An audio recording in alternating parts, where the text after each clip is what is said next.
All right, you know what that sound means. It's KBO Chats Live. Sam Pasco alongside Eric Altman. We're breaking down everything on tonight's KBO slate, a brand new week. We got power rankings, injury updates. We want to hear your best picks. Get those in here. We're going to be going through the power rankings. So by the time we get to the daily lineups, I want to hear them so we can break them down and give him some time to break down your picks because I think he went like 8 for 9, 8 for 9, 9 for 10. We had a tie there, but Eric, he knows his stuff. And Eric, you feeling sharp again today to help out the people?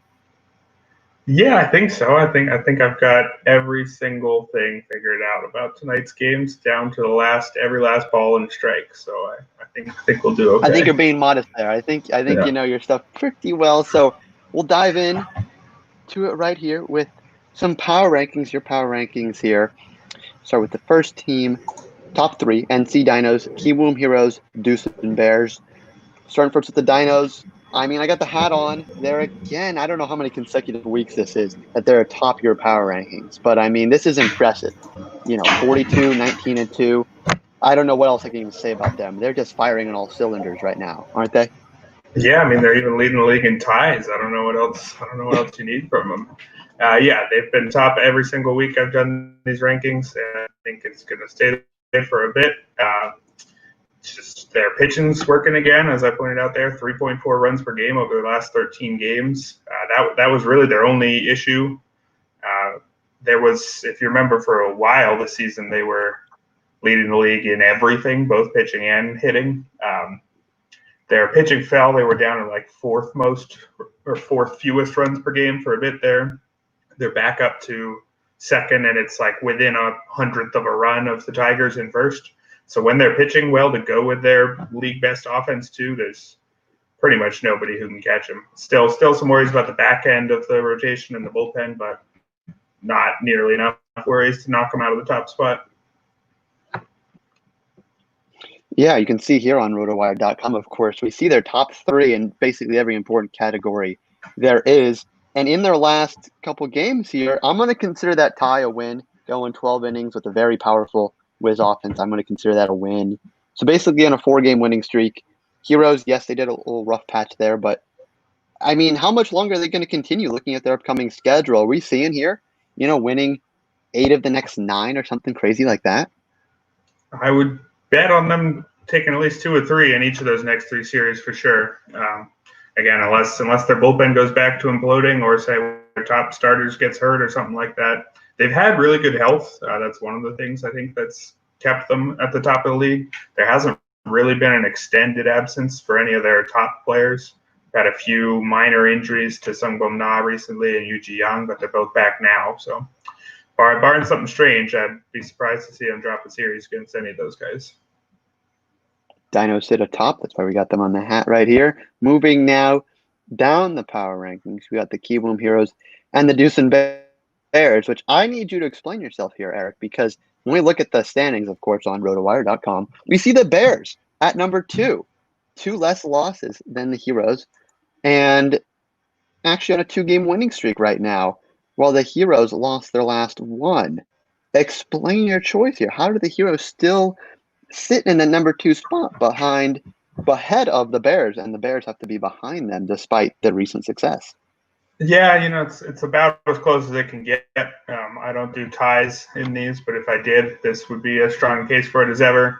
I kept the Heroes slightly ahead just because they took 2 out of 3 against the Dinos early in the week, but it's really 2A and 2B. And the good news is we're going to see these 2 teams play each other twice in the next 3 series. So I think we should have a pretty clear idea. Well, they could easily split the games 3-3 or something like that, but we're going to have a good shot to separate those 2 teams over the next couple weeks. Yeah, we can see that right there. Deucin and Kiwoom facing off. Again, we are going to get to all your best picks. That is our little comment here at the bottom, so do get those in when we move on to the daily lineups. But if you do have any questions now, we see everyone's comments. Barry, Noah, Kevin here asking one about Kiwoom's excellent offense compared to Deucin. Who has the edge here? Because he's talking about flexing, but with bringing back, is that just going to be too much of a differentiator and give the Heroes the edge? Right, the Heroes have already been a much more balanced team. Like the Dinos, they're good on both sides, just not quite as good. And getting Brigham back definitely helps. He's looked great in his first two starts after missing most of the year. I think he'd only made 4 or 5 starts before going down with an injury, with an elbow injury. He's been great in both 5 inning starts only, but looking like he should settle in as one of the better pitchers in the league, like he was supposed to. And the Bears, man, they've been all offense pretty much all year, right up there with the Dinos pretty much in scoring, and down with some of the worst teams in pitching. And as Kevin mentioned there, Chris Flexen is going to be out for about a month with a broken foot. Not good news at all for the Bears. I updated my favorite stat about the Bears in this week's power rankings. They're now 19-6 when either Chris Flexen or Raul Alcantara is starting, and 19-20 when anyone else is. So they're technically a slightly below average team with anybody but those two, and now they're going to have anybody but those two pitching 4 out of every 5 games. So there's a chance that they fall back these next few weeks. It's pretty bad timing for their couple series against the Heroes here. I think they really could have used Flexen, or they could use somebody to emerge from that back of the rotation, but haven't really seen signs that anybody's going to. So if they're going to stay ahead of the Heroes, it's going to take really good hitting. Basically, is what it's going to take, given that their pitching is only going to get shakier. And they do have that. And hopefully tonight, I'm looking forward to hearing your breakdown against the Heroes for them, because they have Alcantara going tonight. Like you said, they have a pretty good record when he starts or Flexen starts. So that will be an interesting development to see. Make sure you get your picks here commented on KBO Chats Live. As we move down to the middle of the pack here, Samsung Lions, KT Wiz, and the Kia Tigers. We've been talking about this kind of middle group even extending to the LG Twins. How's that changed since we last spoke? Is there still kind of a lot of parity in this middle group, or has anyone really stood out to you and excited you? Yeah, there's been a ton of parity just overall, really, the last couple weeks. I think I noted in the introduction that no team won more than 6 of their last 10 games, which is kind of crazy, and only one team won less than 4. That was, of course, the Eagles. So it's been a ton of basically 500 ball from basically everyone the last 10 games or so, which is interesting. And that's meant that this middle tier, which does go from 4 through 7, like you said, is really bunched up. You could arrange them in many different ways, and I wouldn't complain very hard. I moved the Lions up to the top of that tier this week because they beat the Tigers 2 out of 3 and the Giants 2 out of 3. I don't quite consider the Giants part of this tier, but record-wise they are. So give them the slight edge based on their strong recent run, though they've got some tough tests this week with the Dinos and, again, the Tigers. Again, they're playing slightly better than the rest, but it's as close to a tie as you're going to get. Kept the Wiz right behind them. With the way they've been playing, I was disappointed. All they managed was a tie against the Dinos.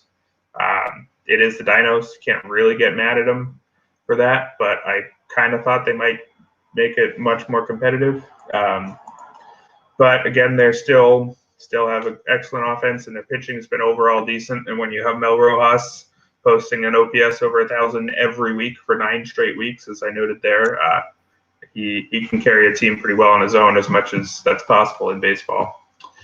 So those two of the top 2, but the Tigers and Twins were better for longer, so wouldn't disagree too hard with anybody picking one of those 2 to make the playoffs instead. Yeah, that Mel Rojas Jr., man, he is something. He noted there. I remember seeing that tweet. It is quite impressive what he's been able to do. But moving down now, talking about the LG Twins, they were at highest point, maybe number 3, pushing number 2, now all the way down to number 7. But in terms of pure standings, they're actually sitting at number 4. That's a little surprising to me. When I opened the standings, I was not expecting to see that, especially, 3-game winning streak, 5-4-1. I mean, you got to think, are they maybe putting something together and maybe finding their momentum again to compete with the best of this mid-tier group? Or are we still not confident in them? And what are we seeing with Roberto Ramos? Yeah, can you schedule them against the Eagles every series? Because if you can, they'll definitely make a charge. I mean, I'm reading their good week as pretty much just they played the Eagles. They'll have to beat somebody else. As I noted there, they haven't won a series against anyone but the bottom three teams since the end of May. Um, they've and taken no more than 1 out of 3 against any team that's remotely good. They might have had a 1-1 in there somewhere, but no series wins against anybody but the bottom three. And they keep getting some injuries. Roberto Ramos dealing with something, can't tell if it's minor or not yet. A hip issue. He left in the middle of Saturday's game and didn't play Sunday. That's obviously a huge loss for them, even though he's not necessarily playing his best. Hyun-Soo Kim, the former major leaguer, is doing his best to carry the team. 7 homers in his last 14 games is very impressive from somebody who's much more of a contact hitter than a power hitter. So he's doing what he can, but bunch of small injuries. Chung-Woon Lee, their leadoff guy, is out with a broken hand for a few weeks. Just a bunch of minor injuries, maybe a major one with Ramos, and bad health, and then underperforming foreign starters. Tyler Wilson, we'll talk about later, has been pretty mediocre on the year, as has Casey Kelly, though he did have a good one his last time out. But yeah, combination of constant stream of minor injuries and some underperformance from their 2 foreign starters who really were supposed to be co-aces for this team and have looked like maybe co-number 3s. Again, those are solvable problems. People get healthy. Pitchers who've been good in the past get good again, so I certainly wouldn't count them out, but it's been a while since they were playing like a true top-tier team. That's fair. You got to realize the Eagles, yes, it's a sweep, but it is the Eagles. So hopefully they'll get healthy, as Barry noted that they cannot do right now. But we'll see. One to keep our eye on, especially if they lose a couple, they'll be right in there. There's not a big gap where you worry they're falling out of it, even though they are, again, number 7 on the power rankings, within striking distance and actually leading that pack. So we'll have to see it comes together for them if they can get Casey Kelly and Tyler Wilson together. Lotte Giants, SK Wyverns, and the Hanwha Eagles. How do I say this? It's like that meme, the Spider-Man one, where they're all looking like, who's the worst team here? They're all like, what? Who's the worst team here? Eric, these teams, every single week, this is, you got to phone these in. This is a no-brainer here. I don't even know what to say about these teams again and again. Eagles, are they interesting now with the Brandon Barnes signing, or are they still not, a major factor? It's most interesting they've been, so got to give them that.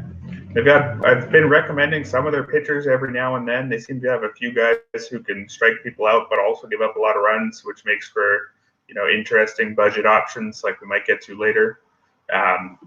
But just not a whole lot of offensive talent, and even again, those pitchers who are mildly interesting aren't exactly good. So not much there. The Wyverns, they're going to be more interesting soon when they get Tyler White in town, but that's still a few weeks away. It'll be cool to see a team with 2 foreign hitters. We haven't seen that this year.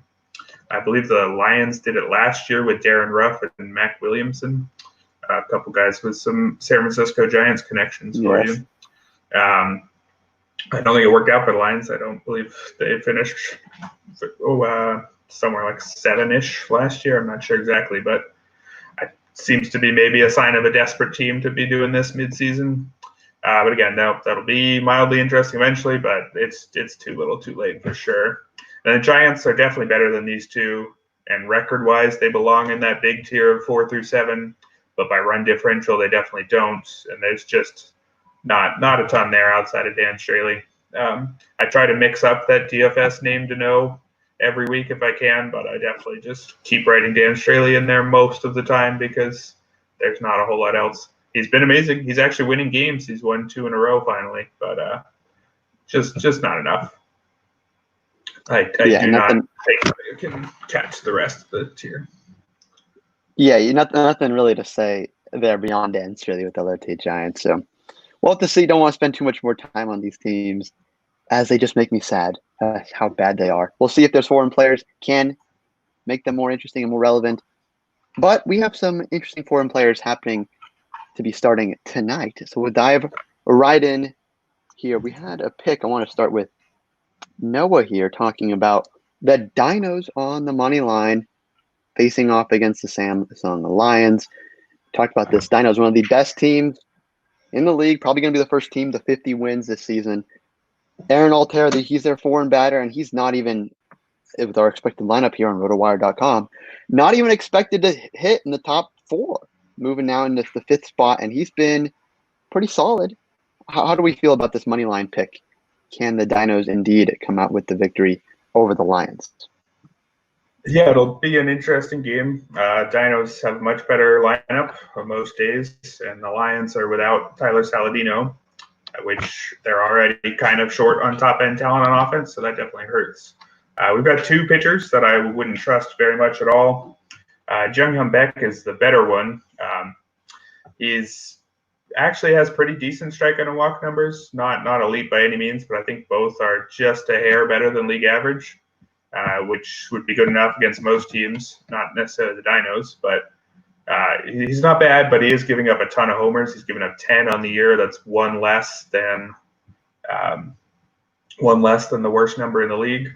So with a team like the Dinos that can hit a ton of homers, I would have a feeling that they can slug a few today.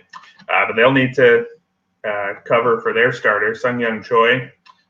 Not somebody I would have any faith in at all. He's walked more guys than he struck out, which is never close to a good sign. That ERA is bad, and it's probably better than he deserves going by those. He gives up tons of homers too. Just about nothing good about his line.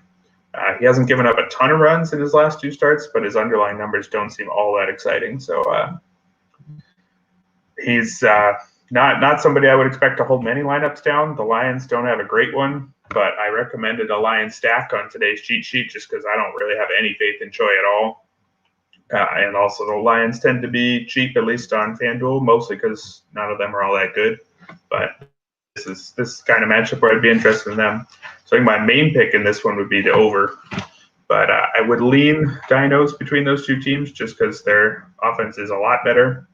But it's Sung-Young Choi is not someone I'd like to be rooting for if I had money on the line. That's for sure. He's been very shaky. We're worried about the Dino starting pitcher, but that offense should be able to carry them. We like the over. You can see here at the odds at the bottom. Over 2 bad starting pitchers and a great Dinos offense. Should be a recipe for that. A couple comments here. DX in the house, as Barry is noticing here. DX says, hello. Phillies here talking about former Philly Aaron Altair. Yes, he is starting for the NC Dinos and has actually been pretty impressive. Cespedes BBQ has been tweeting about him a little bit on Twitter. Saladino, Kevin asking about Saladino. Is he back? Eric said he's out. And it is his back. It's a back injury. I think he's dealt with it before. I think this might even be his 3rd time on the injured list this season.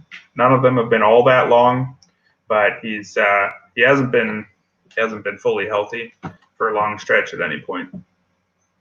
So he is not back, and it is because of his back. We'll play on words there. So Saladino out. We like the over. And that's what we're looking at right now for the Dinos. Moving on. Another pick here, Barry. Loving the Kia Tigers tonight. Moving over to the Tigers, taking on the Hanwha Eagles. Barry, whenever a team plays the Hanwha Eagles, you gotta favor them, especially when you got Drew Gagnon, Eric's, I think, still favorite pitcher in the KBO, facing off against them. How do you feel about the Tigers tonight with your guy on the bump? Yeah, I was a huge Drew Gagnon fan early, mostly because he was striking everybody out and walking nobody despite a merely decent ERA. So I was big on him as being better than his price was on daily fantasy sites and that sort of thing. He had a bit of a mediocre run. Let me see if I can find it. It was 16 strikeouts and 11 walks and a 4.64 ERA over 4 starts heading into his previous one, which is that's pretty mediocre overall. So I was falling a bit out of love with Gagnon, but then he just, I think he struck out 9 against the Lions his last time out. Nine strikeouts, 3 walks, just 2 runs. That's vintage form. So I think I'm back on Gagnon tonight. He wouldn't even have to be in vintage form for me to be on him against the Eagles, though, because it's the Eagles. Even with Brandon Barnes, I don't think that's enough to make him anything but the easiest matchup in the league. So I'd be a big fan of him tonight.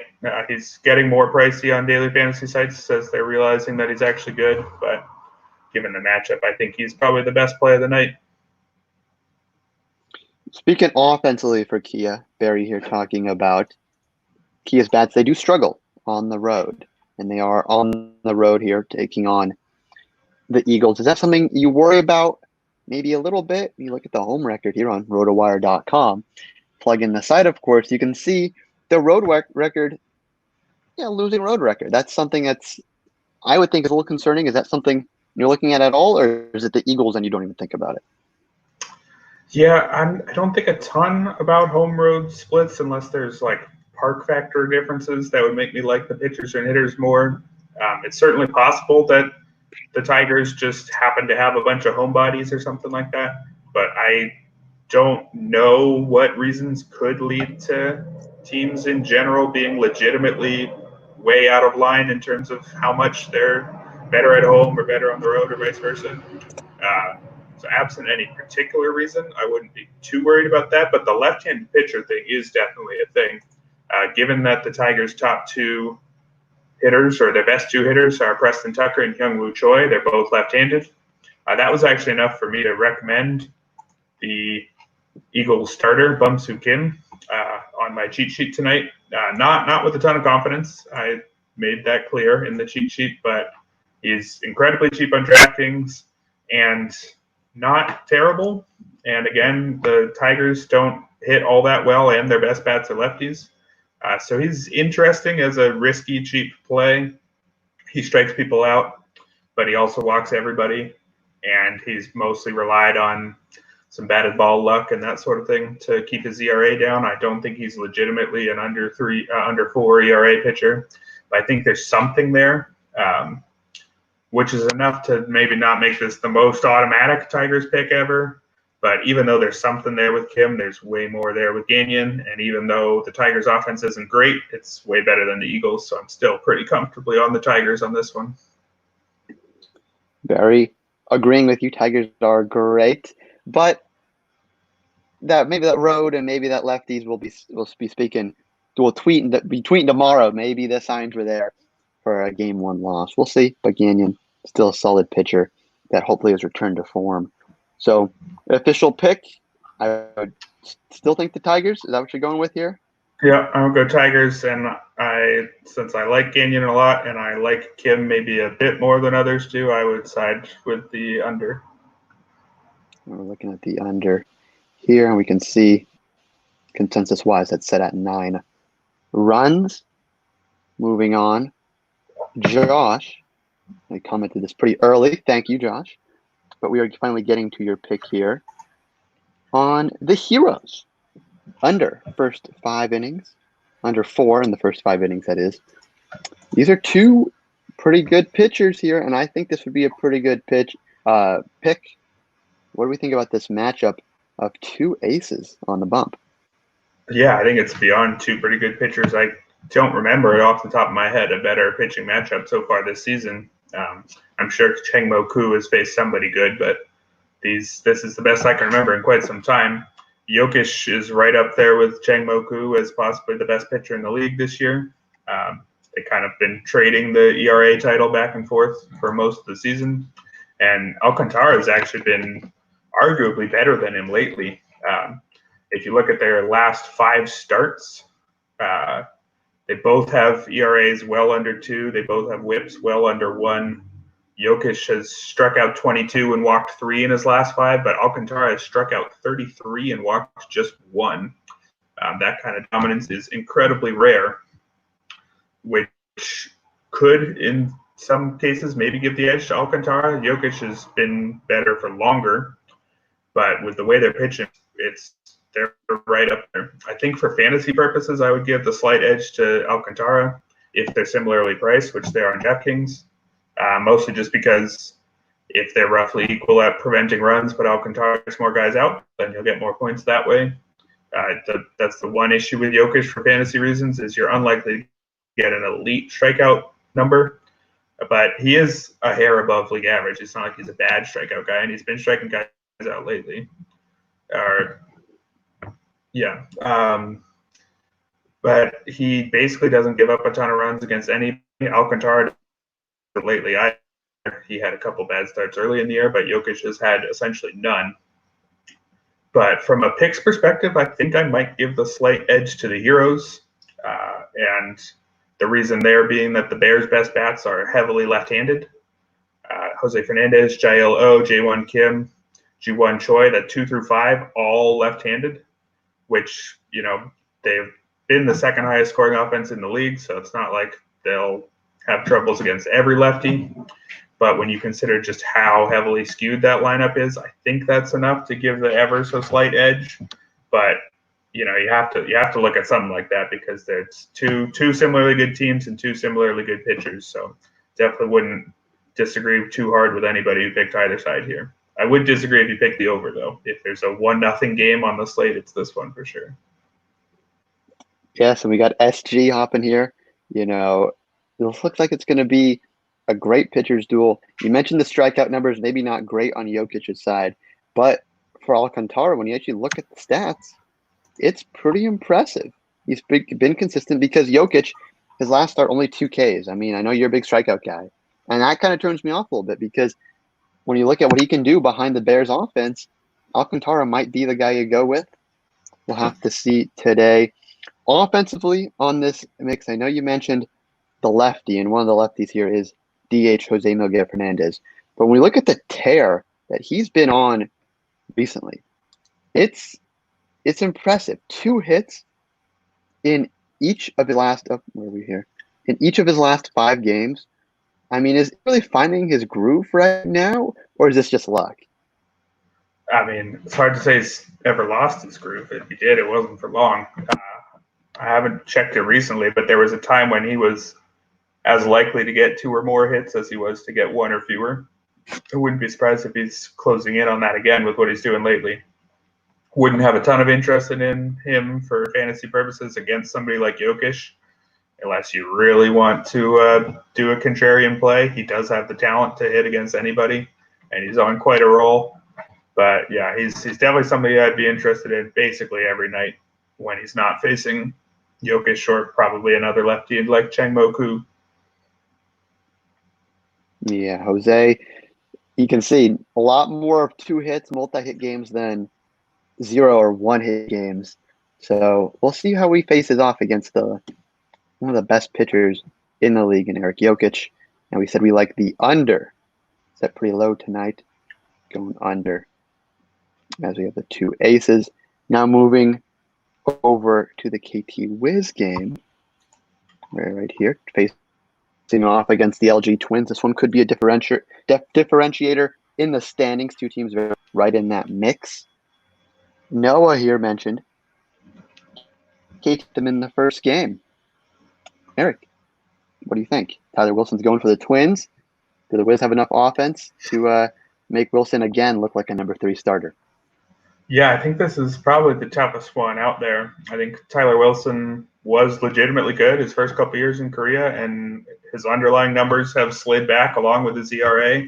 That low 4s ERA isn't terrible, but it looks pretty deserved, and that's really not what you're trying to get from your foreign starters.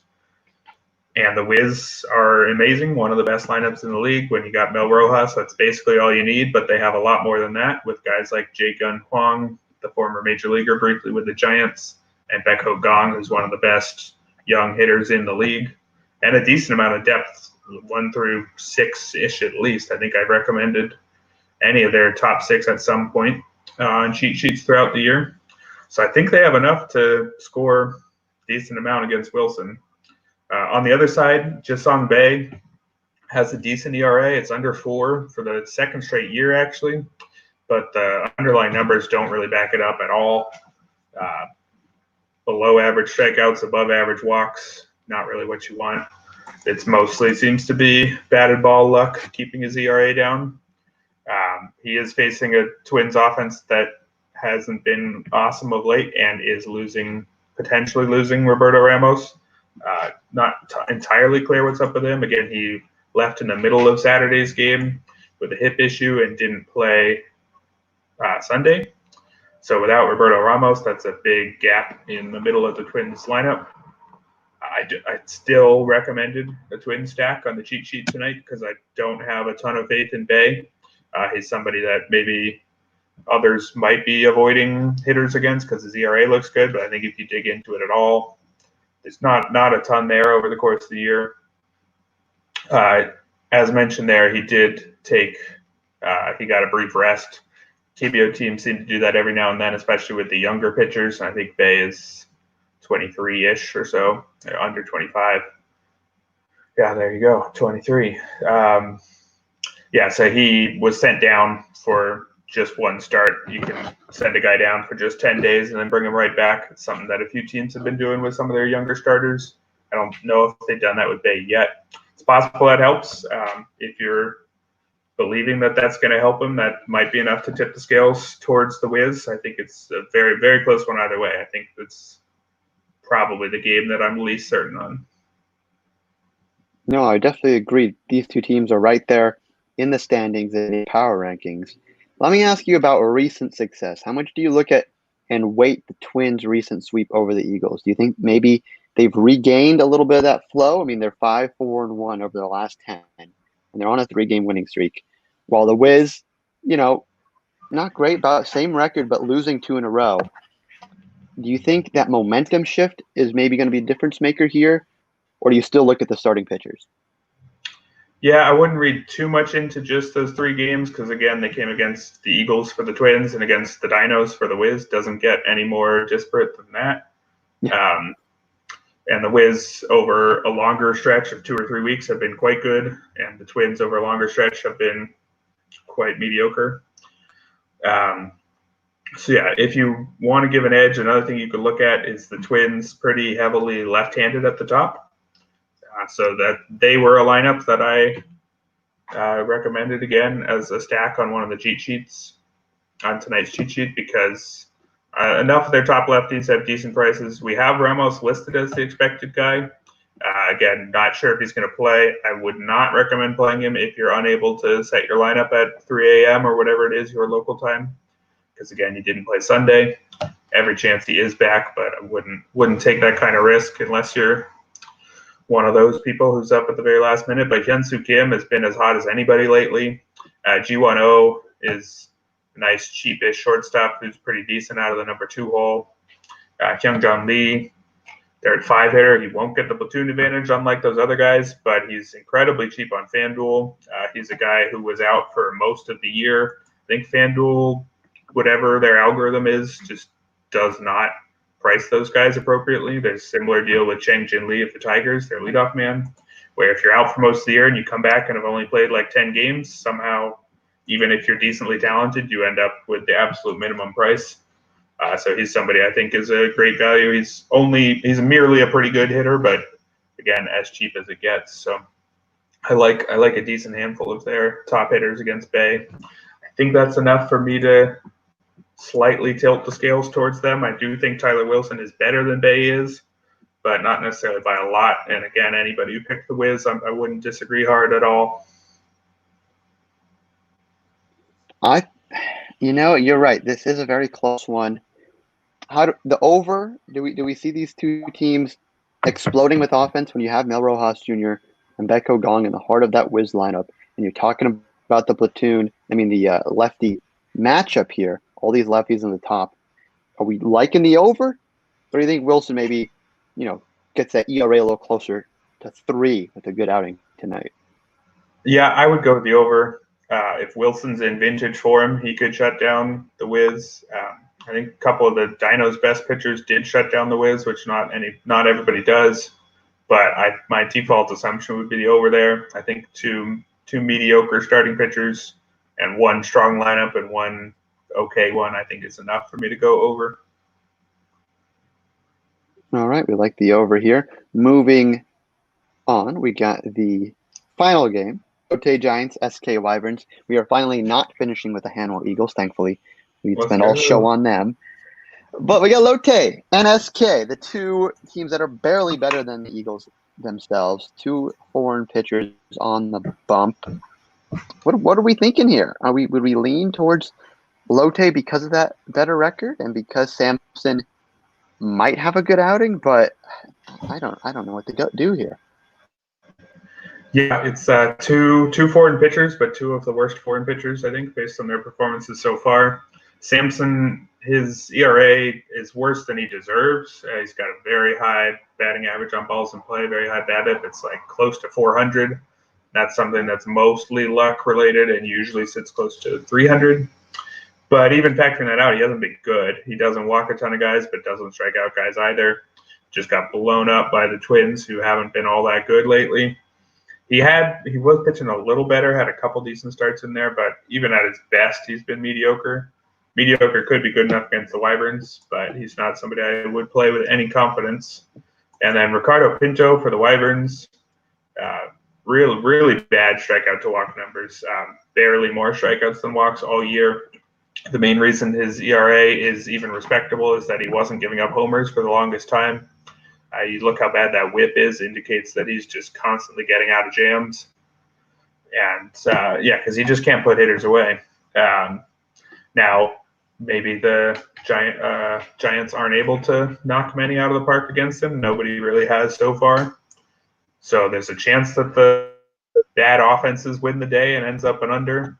But I don't trust either pitcher enough to really go with that. So I think I would lean over even with these offenses, which is a tough thing to say. Yeah, I think you don't like doing the over when you have these two horrible teams, but Sampson, eight earned runs in his last start. Offensively, since we're taking the over here, you have to think someone's got to produce some sort of offense in the runs here. And foreign player-wise, we have Jamie Romack, but we do have Dixon Machado, who maybe was, a defensive first non-factor fantasy-wise, but in his last series against Samsung, we see he had 4 hits and a 3-hit game right there, July 18th, courtesy of rotowire.com, of course. Is there any chance we could see another return to form, another multi-hit game for Machado if we are taking the over here against Pinto? Yeah, if he's cheap enough, I don't hate it. He hits kind of low in the order, so I haven't loved playing him, and it is righty on righty.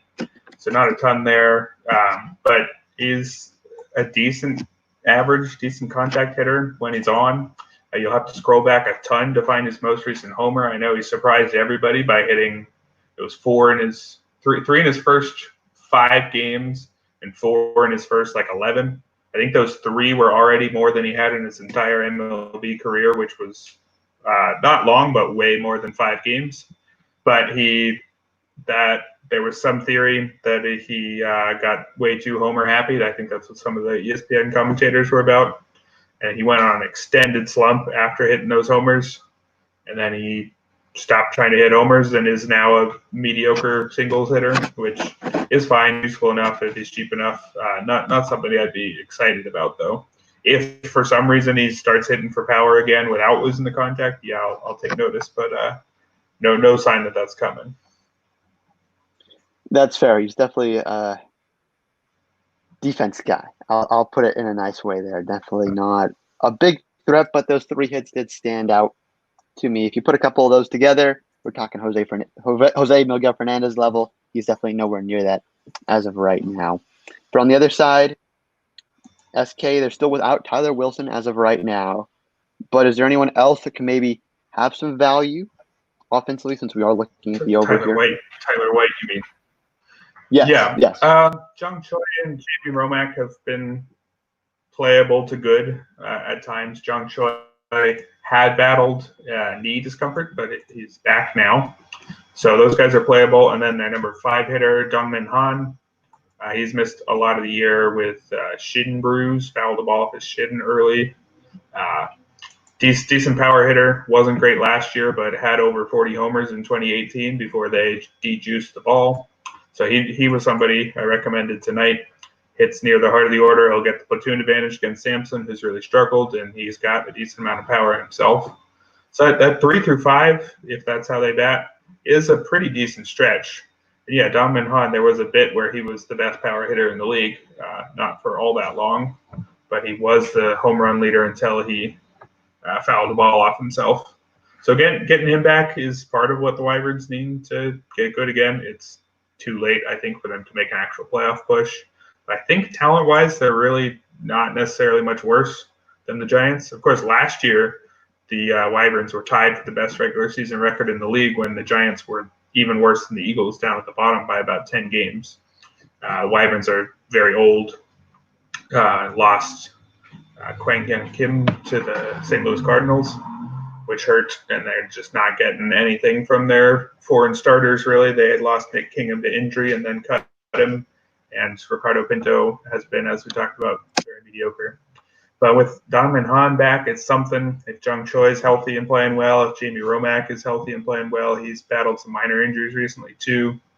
I think that core there is enough for me to slightly side with the Wyverns, given that the Giants don't have a ton else. But you could make a case against pretty much every aspect of both of these teams, I think. So wouldn't disagree too strongly with the Giants pick, but I would go Wyverns and over. Wyverns and over is what we're looking at. That's all 5 series we're looking at. A brand new week of action. And to recap here, we're currently working on the beta here, World Baseball Pick'em, right here on the website instead of Google Forms. So let's break it down.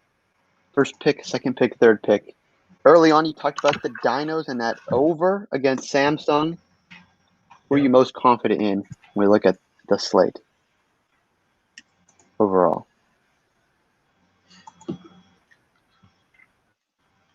See all of them right here. Yeah. The Dinos Lions over seems like a pretty clear one to me. Tigers over Eagles would probably be my first pick. I'm generally more confident in one team winning than the over-under. And even though I've said some nice things about Bum-Soo Kim, I think I would go Tigers in that one. I think Lions Dinos over would probably be my second one. Again, two shaky pitchers. Dinos pitcher is even shakier, but their lineup is better. So I think I'd go with that. Number 2, if we're allowed to pick over and unders in these. Or is this teams only? No, I think there is. There it is. Wait, the over? There you go. And then I think Heroes Bears under with those 2 elite pitchers is something else I'd be pretty confident in. You can't see here when it doesn't share it, but there's a little drop-down menu. You can see all the teams. So if you go to World Baseball Pick'em, the action, you can actually see them all right there. But that's what we're most confident in right now. I like this matchup. You mentioned early on that this could be the most interesting and best pitching matchup the entire year. What's your projected for the final stat line? How many runs do you think each one of these guys will give up tonight? We talking 0-0? Let's say they each go 8 innings and give up 2, and the Bears bullpen blows it. Ooh, I like that. Heroes get the dub, and you get the under. All right. That's just about it. 45 minutes. We got our best picks right here. Kia Tigers, Samsung Lions, NC Dinos over, and the Heroes Bears under. And that's just going to about do it for us here on KBO Chats Live. We will be back in some form. We'll see. I know Major League Baseball is returning Thursday, so we will have some internal discussions about that. But thank you all for tuning in, and it's been a great ride. Now we're going to share the stage a little bit with Major League Baseball, but hey, more baseball is better than less baseball, so I'm excited. Eric, any other final words? You mentioned a lot of the injuries as we were going on. Is there anything really notable that you didn't quite get a chance to get to before we wrap up? Nothing big. Sungbum Na back the last couple of days for the Dinos, but Minwoo Park, their leadoff guy, did leave Sunday with a knee injury, so something to keep an eye on. Dinos, I think I've mentioned before, they mix their lineups up a ton. So if you're somebody who's able to set your lineup at 3 a.m. and can grab whoever they throw in the top couple, especially against Younghoe Beck, that's something to keep an eye on. That's the main injury news we haven't touched on yet. I like it. Talking about the Dinos, got the cap here. talked about it a little while ago in a couple of shows ago. As always, find us on Twitter at Sports by Pasco, at Eric Halterman, and the entire show will be available on rotowire.com and at RotowireKBO on Twitter. Thanks, guys, and we will let you know what we're doing in the future. Yeah, thanks for coming, everybody.